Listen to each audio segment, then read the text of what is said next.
എന്താ പറയാ ആര് തെറ്റ് ചെയ്തിട്ടില്ല, നടക്കുന്നത് അങ്ങോട്ടും ഇങ്ങോട്ടും അറിയില്ല. തെറ്റ് ചെയ്തിട്ടുണ്ട്, പിന്നെ മിസ്റ്റേക്ക് അല്ലെന്ന് പറയുന്നതിന്റെ അർത്ഥം പക്ഷെ എല്ലാ ഒരു സിറ്റുവേഷനിൽ ഉണ്ടാവുന്ന കാര്യങ്ങളാണ്. കഴിഞ്ഞ 2 ദിവസം മുൻപ് ആദിലയും നൂറയും കൂടി ഒരു ലൈവിൽ വരുന്നു. ഈ ലൈവിൽ പ്രേക്ഷകർ ഒട്ടനവധി ചോദ്യങ്ങൾ ചോദിക്കുന്നുണ്ട്. ആ ചോദ്യങ്ങൾക്ക് അവർ മറുപടിയും പറയുന്നുണ്ട്. ആ കൂട്ടത്തിൽ ഒരു ചോദ്യമായിരുന്നു, ലാസ്റ്റ് വീക്കിൽ ബിഗ് ബോസ് വീട്ടിൽ നടന്ന കാര്യങ്ങളെക്കുറിച്ച് എന്താണ് അഭിപ്രായമെന്ന്. ആ ചോദ്യത്തോട് വളരെ മാന്യമായിട്ട് ആദില പ്രതികരിച്ചു, അതെ, തെറ്റായിപ്പോയി ഞാൻ ചെയ്തത്, തെറ്റുപറ്റി. പക്ഷെ അത് കേട്ടപ്പോൾ തന്നെ ആദിലയുടെ അഭിപ്രായത്തിന് നേരെ ഘടകവിരുദ്ധമായിട്ടായിരുന്നു നൂറ മറുപടി പറഞ്ഞത്. നൂറ പറയുന്നത് അതിൽ തെറ്റായിട്ടൊന്നുമില്ല, തിരുത്തപ്പെടേണ്ടതായിട്ടൊന്നും തന്നെ ഇല്ല. കാരണം സാഹചര്യമാണ് അങ്ങനെയൊക്കെ സംഭവിക്കുവാൻ കാരണമായി തീർന്നത്. അതിനെ ഇപ്പോൾ തെറ്റ് എന്ന് പറയേണ്ട ആവശ്യമില്ല എന്നാണ്. അത് കേൾക്കുമ്പോൾ അപ്പോൾ തന്നെ ആദില നൂറയെ തിരുത്തുവാൻ ശ്രമിക്കുന്നുണ്ട്. പക്ഷെ നൂറ വിട്ടുകൊടുക്കുവാൻ തയ്യാറാകുന്നില്ല. താൻ തൻ്റെ ഒപ്പീനിയനാണ് പറയുന്നത് എന്ന് പറഞ്ഞ് തൻ്റെ അഭിപ്രായത്തിൽ ഉറച്ചു നിൽക്കുകയാണ്. എന്തായാലും ഈ ഒരു വിഷയം ഇതോടുകൂടി പ്രേക്ഷകരുടെ മുൻപിലേക്ക് ചർച്ചയ്ക്ക് വന്നിരിക്കുന്നു. ഒട്ടനവധി ആൾക്കാർ അതിനെക്കുറിച്ച് റിയാക്ഷൻ വീഡിയോകൾ ചെയ്തിട്ടുണ്ട്. ബിഗ് ബോസ് മലയാളം സീസൺ 7നോടുള്ള ബന്ധത്തിൽ അത് കണ്ട പ്രേക്ഷകരുടെ ഹൃദയം തകർന്ന നിമിഷങ്ങളായിരുന്നു ഈ പറയുന്ന BB ഹൗസിലെ അവസാന ആഴ്ചയും ആ ആഴ്ചയിലെ റീയൂണിയനും അവിടെ സംഭവിച്ച കാര്യങ്ങളും. ആ ദിവസങ്ങളിൽ ഏറ്റവും അധികം ആക്രമിക്കപ്പെട്ട വ്യക്തി ആരായിരുന്നുവെന്ന് അത് കണ്ട മുഴുവൻ ആൾക്കാർക്കും അറിയാം, അനുമോളായിരുന്നു. ശൈത്യയുടെ ആക്രമണം, ബിൻസിയുടെ ആക്രമണം, അപ്പാനി ശരത്തിന്റെ ആക്രമണം, ആദിലയുടെയും നൂറയുടെയും ആക്രമണം, ഇതെല്ലാം അനുമോളെ വളരെയധികം മാനസികമായി തകർത്ത് കളഞ്ഞ കാര്യങ്ങളാണ്. എന്നാൽ ഇതിലെ ഏറ്റവും കാഠിന്യമേറിയതും ഒരിക്കലും മറക്കുവാൻ കഴിയാത്തതുമായൊരു മുറിവ് അനുമോൾക്ക് ആരാണ് സമ്മാനിച്ചത് എന്ന് ചോദിച്ചാൽ സംശയമില്ലാതെ നമുക്ക് പറയുവാൻ കഴിയും, അത് ആദിലയും നൂറയും സമ്മാനിച്ച മുറിവുകളായിരുന്നു. എന്തായാലും ആ വീഡിയോ ക്ലിപ്പ് നമുക്കൊന്ന് കണ്ടു നോക്കാം. ഓഡിയൻസിനെ വരെ സാഡാക്കി നിങ്ങൾ. അതല്ല നമ്മൾ പറയാ, ഞാൻ ഒരു കാര്യം ഞാൻ പറയാ, ആരെയും മിസ്റ്റേക്ക് അല്ല, it all happens due to a situation. അല്ല, എനിക്ക് ഓർത്തിട്ട് ഞാൻ വിശദമായിട്ട് പറഞ്ഞോളാം. ഇല്ല, ഞാൻ എന്റെ ഒപ്പീനിയൻ അല്ലേ പറയുന്നത്. വാട്സ്ആപ്പ് പറയാ ആരുടെയും മിസ്റ്റേക്ക് അല്ല, മിസ്റ്റേക്ക് ആണ്. ഇല്ലല്ല, എനിക്ക് തോന്നിയ കാര്യമാണ്. ലൈക്ക് അതിന്റെ ഉള്ളിലാണ് നമുക്ക് ആർക്കും എന്താ പറയാ എന്താ നടക്കുന്നത് അങ്ങോട്ടും ഇങ്ങോട്ടും തെറ്റ് ചെയ്തിട്ടുണ്ട്, പിന്നെ മിസ്റ്റേക്ക് അല്ലെന്ന് പറയുന്നതിന്റെ അർത്ഥം. പക്ഷെ എല്ലാ ഒരു സിറ്റുവേഷനിൽ ഉണ്ടാവുന്ന കാര്യങ്ങളാണ്. നൂറ് കഴിഞ്ഞാൽ BBയിൽ ഉള്ളിൽ ആരെയാണ് കൂടുതൽ ഇഷ്ടം? ഒരാളെ പറയാ, മനസ്സ് തുറന്ന് പറയുക ആ നെയിം. ഇവള് കഴിഞ്ഞാൽ ഞാൻ പറഞ്ഞല്ലോ, എനിക്ക് അനുമോളെയാണ് ഇഷ്ടം. ആദിലയുടെ ഈ തുറന്നു പറച്ചിലും ഇതിനോടുള്ള ബന്ധത്തിലുള്ള നൂറയുടെ പ്രതികരണവും കണ്ടപ്പോൾ ഇതിന് ഒരു മറുപടി പറയണം എന്ന് ആഗ്രഹിച്ചതാണ്. പക്ഷേ തിരക്ക് മൂലം ആ സമയത്തൊന്നും അത് ചെയ്യുവാൻ കഴിഞ്ഞില്ല. ബിഗ് ബോസ് മലയാളം സീസൺ 7 തുടങ്ങിയ സമയം മുതൽ പട്ടാ ഗേൾസ് എന്ന പേരിൽ അറിയപ്പെടുകയും ഏത് നിമിഷവും ഒരുമിച്ച് നടക്കുകയും ചെയ്യുന്ന 3 ആൾക്കാരായിരുന്നല്ലോ അനുമോള്, ആദില, നൂറ എന്നിവർ. എന്നാൽ ആദിലയുടെയും നൂറയുടെയും അനുമോളോടുള്ള ആറ്റിറ്റ്യൂഡ് എന്തായിരുന്നു എന്നുള്ളതും അനുമോൾക്ക് തിരിച്ച് അവരോടുള്ള മനോഭാവം എന്തായിരുന്നു എന്നുള്ളതും എപ്പിസോഡും ലൈവും ഒക്കെ കണ്ട നമുക്ക് നന്നായിട്ട് അറിയാവുന്നതാണ്. അതുകൊണ്ട് അതേക്കുറിച്ച് കൂടുതൽ വിശദീകരണങ്ങളിലേക്ക് ഇനിയും പോകേണ്ട ആവശ്യമില്ല. സത്യത്തിൽ ഈ കൂട്ടുകെട്ടും അവസാന സമയത്ത് നടന്ന പ്രശ്നങ്ങളും ഒക്കെ കാണുമ്പോൾ നമുക്ക് മനസ്സിലാക്കുവാൻ കഴിഞ്ഞൊരു കാര്യം, ആദിലയ്ക്കും നൂറയ്ക്കും അനുമോളുമായിട്ടുള്ള സൗഹാർദ്ദം അത് ഒരു ഗെയിമിന്റെ ഭാഗം മാത്രമായിരുന്നു. അവർക്ക് നേട്ടമുണ്ടാക്കുവാനുള്ള ഒരു വഴി മാത്രമായിരുന്നു. അതിന്റെ പ്രധാന കാരണം അനുമോളുടെ ഫെയിം തന്നെയാണ്. എന്തുകൊണ്ടാണ് അങ്ങനെ പറയുന്നത് എന്ന് ചോദിച്ചാൽ, അനുമോളുമായിട്ടുള്ള സൗഹൃദത്തിന് ആദിലയും നൂറയും വലിയ വിലയൊന്നും കൽപ്പിച്ചതായിട്ട് നമുക്ക് കാണുവാൻ കഴിഞ്ഞിട്ടില്ല. എന്നാൽ തിരിച്ച് അനുമോളുടെ ഭാഗത്തു നിന്നും ഒരു സൗഹൃദത്തിൽ ഉണ്ടാകേണ്ട ക്വാളിറ്റി അതവർ വളരെ കൃത്യമായി സൂക്ഷിച്ച് മുൻപോട്ട് പോകുന്നതായി നമ്മൾ കണ്ടിട്ടുമുണ്ട്. എപ്പിസോഡിലും ലൈവിലും കണ്ടതിനനുസരിച്ചുള്ള അഭിപ്രായങ്ങൾ മാത്രമാണ് ഞാനിവിടെ പറയുന്നത്. നമ്മൾ കണ്ടതിനും അപ്പുറം ഒരുപക്ഷെ ആദിലയും നൂറയും അനുമോളിൽ കണ്ടിട്ടുണ്ടാവാം. അതിൻ്റെ അടിസ്ഥാനത്തിൽ അങ്ങനെ എന്തെങ്കിലും പ്രശ്നങ്ങൾ അവിടെ ഉണ്ടായിട്ടുണ്ടെങ്കിൽ, നമ്മൾ കാണാത്തതായി ബിഗ് ബോസ് പുറത്തു വിടാത്തതായിട്ട് എന്തെങ്കിലും ഉണ്ടെങ്കിൽ അതിനെക്കുറിച്ചൊക്കെയുള്ള മറുപടികൾ, വെളിപ്പെടുത്തലുകൾ അത് ആദിലയും നൂറയുമാണ് നടത്തേണ്ടത്. പക്ഷേ നമ്മൾ മനസ്സിലാക്കിയെടുത്തോളം സുഹൃത്തുക്കൾ തമ്മിൽ പുലർത്തേണ്ട അടിസ്ഥാനപരമായിട്ടുള്ള മര്യാദകൾ അത് പല ആവർത്തി ആദിലയും നൂറയും അനുമോളോടുള്ള ബന്ധത്തിൽ ലംഘിച്ചിട്ടുണ്ട് എന്നുള്ളത് ഒരു യാഥാർത്ഥ്യമാണ്. അതെ, ഒരു പ്രശ്നം വരുമ്പോൾ ഒരു സുഹൃത്തിനോട് ഒരിക്കലും ചെയ്യുവാൻ പാടില്ലാത്ത രീതിയിലുള്ള കാര്യങ്ങൾ ഇരുവരും അനുമോളോട് ചെയ്തിട്ടുണ്ട്. മറ്റുള്ളവർ അനുമോളെ ആക്രമിക്കുമ്പോൾ മൗനമായി നിന്നു എന്നുള്ളതിനേക്കാൾ ഉപരിയായി ആക്രമിച്ച വ്യക്തികളുടെ ആ ആക്രമണങ്ങൾക്ക് മൂർച്ച കൂട്ടത്തക്കവണ്ണം അവർക്കൊപ്പം നിന്നുകൊണ്ട് ഈ 2 ആൾക്കാരും അനുമോളെ ഒറ്റപ്പെടുത്തി ആക്രമിക്കുവാനും തയ്യാറായിട്ടുണ്ട്. ഇതിൽ കൂടുതൽ പങ്കുവഹിച്ചിട്ടുള്ള വ്യക്തി ആദില തന്നെയാണ്. എന്നാൽ അടുത്ത ദിവസം അല്ലെങ്കിൽ അതിൻ്റെ അടുത്ത ദിവസം ഈ 3 ആൾക്കാരും വീണ്ടും നല്ല സുഹൃത്തുക്കളായി ചെങ്ങാത്തം പുലർത്തി നടക്കുന്നതും നമ്മൾ കണ്ടിട്ടുണ്ട്. എന്ന് വെച്ചാൽ മനസ്സിനെ കുത്തി മുറിപ്പെടുത്തുന്ന വാക്കുകളും പ്രവർത്തികളും ഒക്കെ അനുമോൾക്കെതിരെ ഉപയോഗിച്ചിട്ടും അതൊക്കെ മറന്ന് വീണ്ടും അവരോടൊപ്പം ചെങ്ങാത്തം കൂടുവാൻ അനുമോൾ തയ്യാറായി എന്ന് പറയുമ്പോൾ അതിനെ എങ്ങനെയാണ് നമ്മൾ നോക്കിക്കാണേണ്ടത്? ഈ ആൾക്കാരുമായിട്ടുള്ള സൗഹൃദം ശരിയല്ല എന്ന് മനസ്സിലാക്കി അവരെ വിട്ടുകളഞ്ഞ് പിന്മാറേണ്ട അനുമോൾ വീണ്ടും അവരെ ചേർത്ത് പിടിച്ചു എന്ന് പറയുമ്പോൾ ആ ഫ്രണ്ട്ഷിപ്പിന് അനുമോൾ വാല്യൂ കൊടുത്തിട്ടുണ്ട്. അതിന്റെ പേരിൽ സഫർ ചെയ്യുവാൻ അവർ തയ്യാറായിട്ടുണ്ട്. അവരെ തള്ളി പറയാതെ അവരെ വീണ്ടും ചേർത്ത് നിർത്തിയിട്ടുണ്ട്. അത് മനസ്സിലാകണമെങ്കിൽ ഇതിനിടയിൽ നടന്ന പല കോൺവെർസേഷനുകളും ശ്രദ്ധിച്ചാൽ മനസ്സിലാവും. ഇവർ ഉറ്റ സുഹൃത്തുക്കളായിട്ടാണ് പുറം ലോകത്തിന്റെ മുൻപിൽ വെളിപ്പെടുന്നതെങ്കിലും ആദിലയും നൂറയും അനുമോളെക്കുറിച്ച് ഷാനവാസിനോടും ആര്യനോടും സാബുമാനോടും അക്ബറിനോടും നെവിനോടും ഒക്കെ പല കുറ്റങ്ങൾ പറയുന്നു നമ്മൾ കണ്ടിട്ടുണ്ട്. ആ സമയത്തെല്ലാം കുലസ്ത്രീ എന്നും അമ്മായി എന്നുമൊക്കെയുള്ള വാക്കുകളായിരുന്നു ആദില അനുമോളെ താറടിക്കുവാൻ വേണ്ടി ഉപയോഗിക്കാറുള്ളത്. പക്ഷേ അവർക്കെതിരെ ഇത്തരത്തിലുള്ള യാതൊരു തരത്തിലുള്ള വാക്കുകളും ഉപയോഗിക്കുകയോ അവർ മോശം ക്യാരക്ടറിന്റെ ഉടമകളാണെന്ന് ആരോടെങ്കിലും അനുമോൾ പറയുകയോ ചെയ്തില്ല. ഇതാണ് അനുമോളെയും ഈ പെൺകുട്ടികളെയും തമ്മിൽ വ്യത്യസ്തരാക്കി നിർത്തിയ പ്രധാനപ്പെട്ട ഘടകം. പക്ഷെ പലയാവർത്തി ഇവരിൽ നിന്നും ഈ തിരിച്ചടികളെല്ലാം ഉണ്ടായിട്ടും പിൻപിൽ നിന്ന് കുത്തലുകൾ പലയാവർത്തി സംഭവിച്ചിട്ടും അനുമോൾ ആ സൗഹൃദവുമായി വീണ്ടും പൊരുത്തപ്പെട്ട് മുൻപോട്ട് പോയി എന്നുള്ളത് ശരിക്കും അത്ഭുതമുളവാക്കുന്ന ഒരു കാര്യം തന്നെയാണ്. നമുക്ക് പലർക്കും അത് പറ്റാത്ത കാര്യമാണ്. അങ്ങനെ മുൻപോട്ട് പോയ സമയത്താണ് ഈ റീയൂണിയൻ നടക്കുന്നതും പുറത്തുനിന്നും വന്നു കയറിയ ആൾക്കാർ ക്രൂരമായിട്ട് പ്ലാൻ ചെയ്ത് അനുമോളെ വളഞ്ഞിട്ട് ആക്രമിക്കുന്നതും. ആ കാഴ്ചകളൊക്കെ വളരെ വൈകാരിക സമ്മർദ്ദത്തോടു കൂടിയാണ് പ്രേക്ഷക സമൂഹം നോക്കി നിന്ന് കണ്ടത്. അത്രമാത്രം അത് ഭയാനകമായിരുന്നു. അവിടെ ഒന്ന് ആശ്വസിപ്പിക്കുവാൻ, ചേർത്ത് നിർത്തുവാൻ ഒരാളെങ്കിലും വന്നിരുന്നുവെങ്കിൽ എന്ന് തീർച്ചയായിട്ടും ആഗ്രഹിച്ചു പോകുന്നൊരു നിമിഷമാണ്.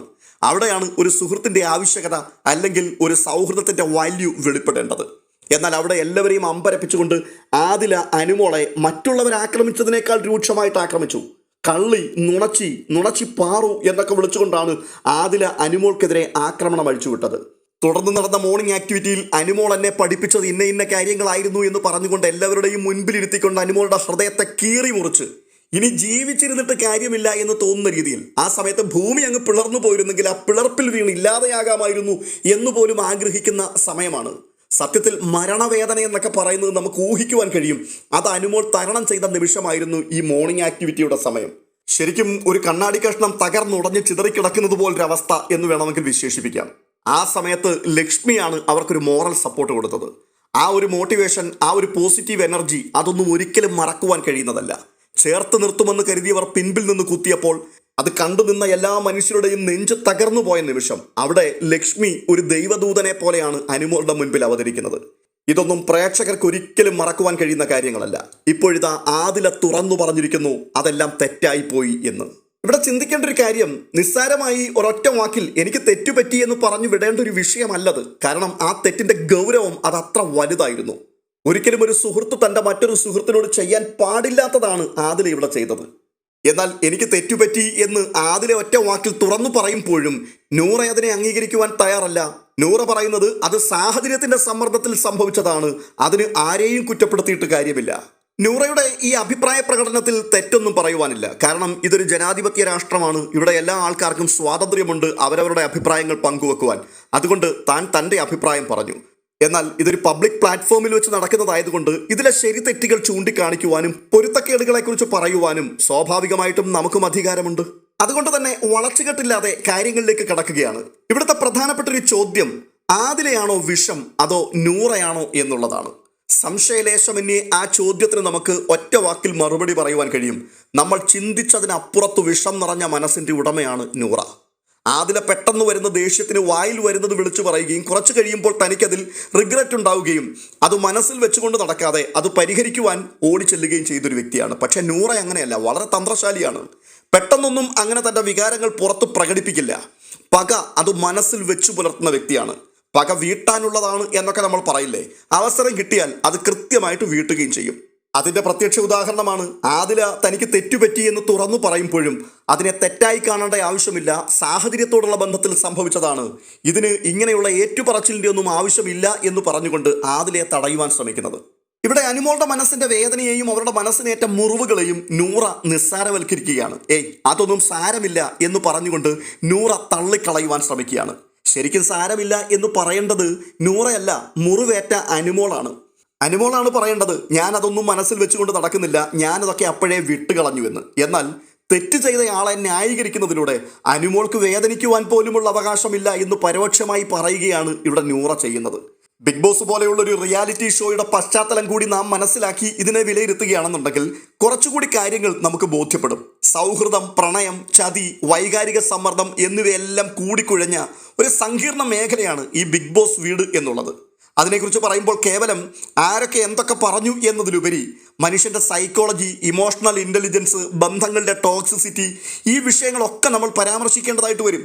അങ്ങനെയുള്ളപ്പോൾ മനഃശാസ്ത്രപരമായി ഈ വിഷയത്തെ വിലയിരുത്തുകയാണെങ്കിൽ ആദില എന്ന വ്യക്തിയുടെ മനഃശാസ്ത്രം അതാദ്യം പറയാം. ദേഷ്യം വരുമ്പോൾ ഹൃദയം തകർക്കുന്ന വാക്കുകൾ പറയും. പിന്നീട് ആ സാഹചര്യം മാറുമ്പോൾ എല്ലാം നോർമലായി തീർന്നു എന്ന് കണ്ടു കഴിയുമ്പോഴേക്കും വീണ്ടും പഴയ സൗഹൃദത്തിലേക്ക് മടങ്ങി വരും, ഒന്നിക്കുവാൻ വേണ്ടി ശ്രമിക്കും. ഇതിനെ ഒരു ടോക്സിക് പാറ്റേൺ എന്ന് മാത്രമേ പറയുവാൻ കഴിയുകയുള്ളൂ.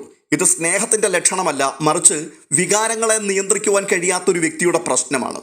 ഇവർക്ക് ഇതൊരു സ്വഭാവത്തിൻ്റെ ഭാഗമാണ്. പക്ഷേ മറുവശത്ത് നിൽക്കുന്ന ഈ കുത്തുവാക്കുകളൊക്കെ സ്ഥിരമായി കേൾക്കേണ്ടി വരുന്ന സുഹൃത്തിന് അത് മാനസികമായി വലിയ മുറിവുകളാണ് സമ്മാനിക്കുന്നത്. ആ മുറിവുകൾ ഉണങ്ങുന്നതിന് മുൻപ് അടുത്ത പ്രഹരം വീണ്ടും ഏൽപ്പിക്കുന്നത് ആഴത്തിലുള്ള സൗഹൃദത്തെ ചോദ്യം ചെയ്യുന്നതാണ്. ഈ റീയൂണിയൻ സമയത്ത് പുറത്തുനിന്ന് വന്നവർ തൻ്റെ സുഹൃത്തിനെ വളഞ്ഞിട്ട് ആക്രമിക്കുമ്പോൾ അവരുടെ കൂടെ നിൽക്കേണ്ട സുഹൃത്ത് മറുകണ്ഠം ചാടി ഈ ആക്രമിക്കുന്ന വ്യക്തികൾക്കൊപ്പം ചേർന്ന് കള്ളി, നുണച്ചി എന്നൊക്കെ വിളിച്ചുകൊണ്ട് ക്രൂരമായി തന്നെ ആക്രമിക്കുവാൻ തയ്യാറാകുമ്പോൾ അത് കേൾക്കേണ്ടി വരുന്ന അനുമോൾ എന്ന ഇവരുടെ സുഹൃത്തിൻ്റെ മാനസികാവസ്ഥയെ ഓർത്ത് നോക്കിയേ. മരണതുല്യമായ വേദനയാണത്. അതിനെയാണ് വിശ്വാസ വഞ്ചന എന്ന് പറയുന്നത്.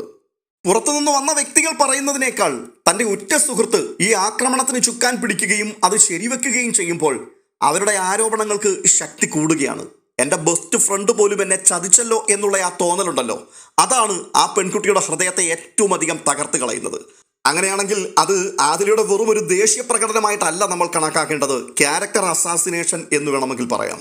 ഇവിടെ താൻ ഏറ്റവും അധികം സ്നേഹിക്കുന്ന വ്യക്തിയാണ് അനുമോൾ എന്ന് ലാലേട്ടൻ്റെ മുമ്പിൽ വെച്ച് തുറന്നു പറയുകയും അതിൻ്റെ പ്രതീകമായിട്ട് ഹാർട്ടിൻ്റെ സിമ്പലൊക്കെ കൈമാറുകയും ചെയ്തിട്ട് തൊട്ടടുത്ത ദിവസം അതേ വ്യക്തിയെ തന്നെ പരസ്യമായിട്ട് അപമാനിക്കുകയും ക്രൂരമായി ആക്രമിക്കുവാൻ നേതൃത്വം കൊടുക്കുകയും ചെയ്യുന്നു.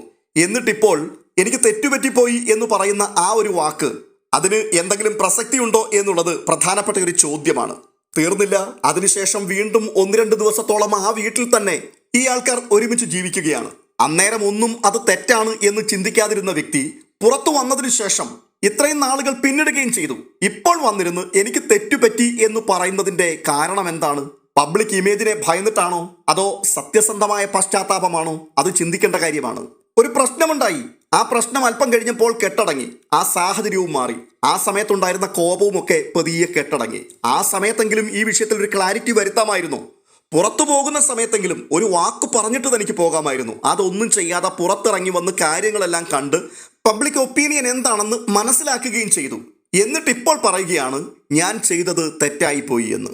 ഇവിടെ നൂറ പറയുന്ന സാഹചര്യം എന്ന ന്യായീകരണം, സാഹചര്യത്തിൻ്റെ സമ്മർദ്ദം, അതിനെയും നമ്മൾ വിമർശനാത്മകമായി തന്നെ സമീപിച്ചേ പറ്റൂ. താൻ സ്നേഹിക്കുന്ന ഒരു വ്യക്തിക്ക് ഒരു തെറ്റു പറ്റിയാൽ, അതവർക്ക് ബോധ്യപ്പെട്ടാൽ അതിനെ തിരുത്തുവാൻ സഹായിക്കുന്ന വ്യക്തിയാണ് യഥാർത്ഥ സുഹൃത്ത് അല്ലെങ്കിൽ പങ്കാളി. എന്നാൽ അത് സാഹചര്യത്തിൻ്റെ സമ്മർദ്ദമാണ് എന്ന് പറഞ്ഞ തെറ്റിനെ നിസ്സാരവൽക്കരിക്കുന്നത്, വേണ്ടി വന്നാൽ മറ്റൊരു സാഹചര്യത്തിൽ അത്തരം തെറ്റുകൾ ആവർത്തിക്കുന്നതിൽ യാതൊരു കുഴപ്പവുമില്ല എന്നുള്ള ഒരു സൂചന നൽകൽ കൂടിയല്ലേ. അങ്ങനെ സാഹചര്യം മാറുമ്പോൾ, സമ്മർദ്ദം വരുമ്പോൾ സുഹൃത്തിനെ തള്ളി പറയുന്നതാണ് ഇവരുടെ വ്യക്തിത്വമെങ്കിൽ ആ സൗഹൃദത്തിന് എന്തു വിലയാണുള്ളത്? ആർക്കാണ് ഇവരോട് കൂട്ടുകൂടാൻ കഴിയുക? ഇവർ ഈ പറയുന്ന സൗഹൃദത്തിൻ്റെ നിർവചനം എന്താണ്? നല്ല സമയത്ത് കൂടെ നിൽക്കുവാനും ചിരിക്കുവാനും ഒക്കെ ആർക്കും പറ്റുമെന്നേ. എന്നാൽ ലോകം മുഴുവനും എതിരായി നിൽക്കുമ്പോൾ അവൻ അല്ലെങ്കിൽ അവൾ അങ്ങനെ ചെയ്യില്ല, അവളെ എനിക്കറിയാം എന്ന് പറയുന്ന ഒരാളാണ് യഥാർത്ഥത്തിൽ നല്ല സുഹൃത്ത് എന്ന് പറയുന്നത്. അഥവാ സുഹൃത്തൊരു തെറ്റ് ചെയ്തിട്ടുണ്ടെങ്കിൽ പോലും ആൾക്കൂട്ടത്തിന് മുൻപിൽ ഇട്ടുകൊടുക്കാതെ സ്വകാര്യമായി അത് ചോദിക്കുകയും തിരുത്തുകയും ചെയ്യുക, അതാണ് അന്തസ്സ്. ആ അന്തസ്സാണ് നിങ്ങളിവിടെ നഷ്ടപ്പെടുത്തി കളഞ്ഞത്. ബിഗ് ബോസ് വീട് ഒരു പ്രഷർ കുക്കറാണ്. അവിടെ ബന്ധങ്ങൾ പരീക്ഷിക്കപ്പെടും, തെറ്റുകൾ പറ്റും, സ്വാഭാവികമാണ്. പക്ഷേ ഇത്തരത്തിലുള്ള തെറ്റുകൾ അതിന് ഒരിക്കലും മാപ്പ് കൊടുക്കാൻ പറ്റില്ല. നൂറ ഇവിടെ പറയുന്ന സാഹചര്യം, അതിൻ്റെ സമ്മർദ്ദം എന്നൊക്കെ ഉള്ളത് മനുഷ്യത്വം എന്ന് പറയുന്ന ആ പരിപാവനമായ മൂല്യം ഉണ്ടല്ലോ, ആ മൂല്യത്തെ വിട്ടുകളയുവാനുള്ള ലൈസൻസ് ആണോ എന്നുള്ളതാണ് എൻ്റെ ചോദ്യം. നൂറയുടെ ഈ ന്യായീകരണം ഒട്ടും തന്നെ അംഗീകരിക്കുവാൻ കഴിയുന്നതല്ല. സ്നേഹവും സൗഹൃദവും തെളിയിക്കപ്പെടേണ്ടത് പ്രതിസന്ധിയുടെ ഘട്ടത്തിലാണ്. അവിടെ തോറ്റാൽ പിന്നെ എന്ത് ന്യായീകരണം പറഞ്ഞിട്ട് എന്ത് കാര്യം? ഒരു കണ്ണാടി കഷ്ണം താഴെ വീണ് പൊട്ടിയാൽ അത് ഒട്ടിച്ചു വെക്കാം, പക്ഷേ ആ വിള്ളൽ, ആ മുറിപ്പാടുകൾ അതവിടെ എപ്പോഴും ഉണ്ടാവും. പ്രിയപ്പെട്ടയാൾ പരസ്യമായി അപമാനിക്കുമ്പോൾ സംഭവിക്കുന്നതും ഇത് തന്നെയാണ്. അവർ പിന്നീട് തെറ്റാണ് എന്ന് സമ്മതിച്ചാലും ആ ദേഷ്യം വന്നപ്പോൾ വിളിച്ചു പറഞ്ഞ ആ വാക്കുകളുണ്ടല്ലോ, അത് തന്നെയാണ് അവർക്ക് എന്നെക്കുറിച്ചുള്ള യഥാർത്ഥ അഭിപ്രായം എന്നുള്ള സംശയം അത് അനുമോളിൽ വീണ്ടും അവശേഷിക്കും. അതിനെ നമുക്ക് തെറ്റു പറയുവാൻ കഴിയില്ല. എന്തായാലും ചെയ്തത് തെറ്റായിരുന്നു എന്ന് ഇപ്പോഴെങ്കിലും തുറന്ന് സമ്മതിക്കാൻ കാണിച്ച ആ മനസ്സ്, അത് സ്വാഗതാർഹമാണ്. അതിനെ തെറ്റായി കാണേണ്ട ആവശ്യമില്ല, അത് സ്വാഭാവികമാണ്, സാഹചര്യത്തിന്റെ സൃഷ്ടിയാണ് എന്നൊക്കെ പറഞ്ഞ് ന്യായീകരിക്കുവാൻ ശ്രമിക്കുന്നത് നൂറയുടെ മനസ്സിലെ വിഷലിപ്തമായ ചിന്തകളുടെ പ്രതിഫലനവുമാണ്. അതുകൊണ്ട് നിങ്ങൾ നിങ്ങളുടെ വഴിക്ക് പോവുക, അനുമോൾ അനുമോളുടെ വഴിക്കും പോകട്ടെ. ഈ സൗഹൃദം ഇനിയും ഒന്നായി ചേർന്ന് പോകുന്നത് കാണുവാൻ പ്രേക്ഷകർ ആഗ്രഹിക്കുന്നില്ല. അനുമോളെ സ്നേഹിക്കുന്ന വലിയൊരു കൂട്ടം ആൾക്കാർ പറയുന്നത് ഒരു കാരണവശാലും ഒരിക്കലും നിങ്ങളുമായിട്ടുള്ള സൗഹൃദത്തിലേക്ക് വരരുത് എന്നാണ്. അങ്ങനെ വന്നാൽ നാളുകളിൽ വീണ്ടും അവരുടെ ഹൃദയത്തിന് മുറിവുണ്ടാവും. അതുണ്ടാവാതിരിക്കുവാൻ കാര്യങ്ങളെല്ലാം ഇപ്പോൾ പോകുന്നത് പോലെ തന്നെ മുൻപോട്ട് പോകട്ടെ. അതാണ് ഇരു കൂട്ടർക്കും നല്ലത്. പ്രേക്ഷകരുടെ അഭിപ്രായം തീർച്ചയായിട്ടും കമന്റ് ബോക്സിൽ രേഖപ്പെടുത്തുവാൻ മറക്കരുത്. വീഡിയോ ഇഷ്ടപ്പെട്ടിട്ടുണ്ടെങ്കിൽ ലൈക്ക് ചെയ്യുവാനും ഹൈപ്പ് ചെയ്യുവാനും മറക്കരുത്. ഇതുവരെയും ചാനൽ സബ്സ്ക്രൈബ് ചെയ്തിട്ടില്ലാത്തവർ ഒന്ന് സബ്സ്ക്രൈബ് ചെയ്യണം എന്നുകൂടി ഓർപ്പിക്കുന്നു. മറ്റൊരു അപ്ഡേഷനുമായി വീണ്ടും എത്താം.